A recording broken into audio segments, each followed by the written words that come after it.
xam nañ ne li ñu doon def defewul man nag devant cette tribune là je prends la responsabilité j'accuse ouvertement le ministre des Forces armées Birame Diop le haut commandant de la gendarmerie Martin Faye d'être coupable d'avoir perpétré cette agression inouïe, injustifiée, inqualifiable contre le personnel de 7TV, contre l'image de la 7TV et contre ma personne.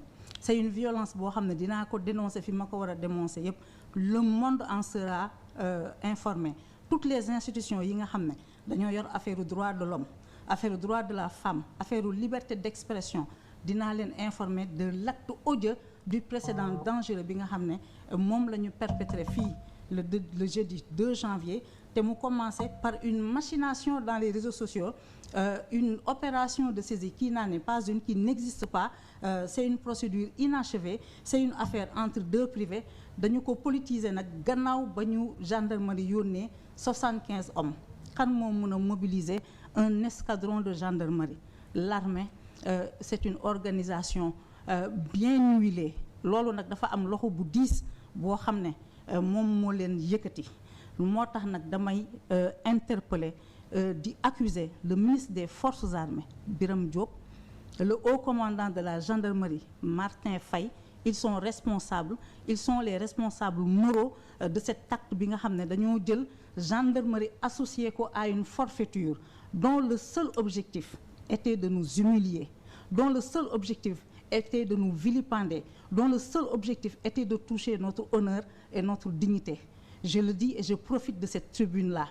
Man nag li am jeudi bu ko gendarmerie defaatee fii ci suñu locaux yi ñun duñu ay trafiquants de drogue, nous sommes des civils désarmés. Fii amul benn résistance bu fi war a mën a am.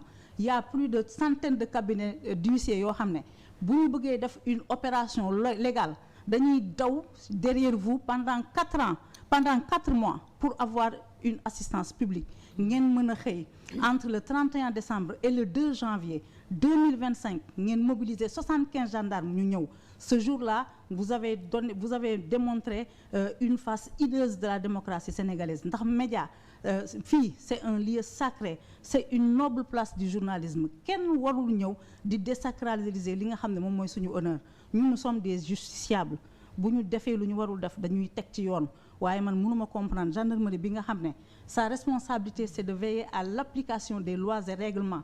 Mu bëgg a violer li nga xam ne moom mooy les droits des citoyens. La mission de la gendarmerie, ce n'est pas d'humilier les citoyens. Et ce qu'on a fait ici, c'est une affaire entre deux privés dans laquelle il y a une interférence politique partisane, ak une violence inouïe qu'on a voulu délibérément perpétrer contre ñun ñi nga xam ne ñun ñooy liggéeyee fii. Gis nga nag da ngeen yor puissance publique di ko teg ku leen neex bu beneen yoonee, je le dis et j'assume ce que je dis, je prends à témoin l'opinion nationale et internationale.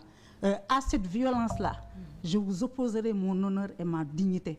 Monsieur le haut commandant de la gendarmerie, yow xam nga bu baax li may wax te xam nga bu baax fi may waxee. Moi j'ai du respect pour la gendarmerie, pour les corps de l'armée.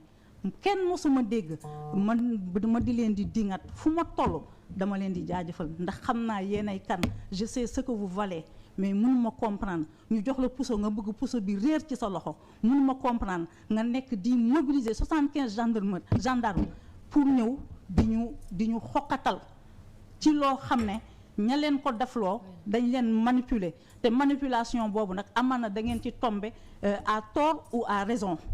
Loolu rek laa am lu may wax damay jël les Sénégalais à témoin parce que bu beneen yoonatee je vous opposerai mon honneur et ma dignité. Voilà, wasalaam. Et je me concentre sur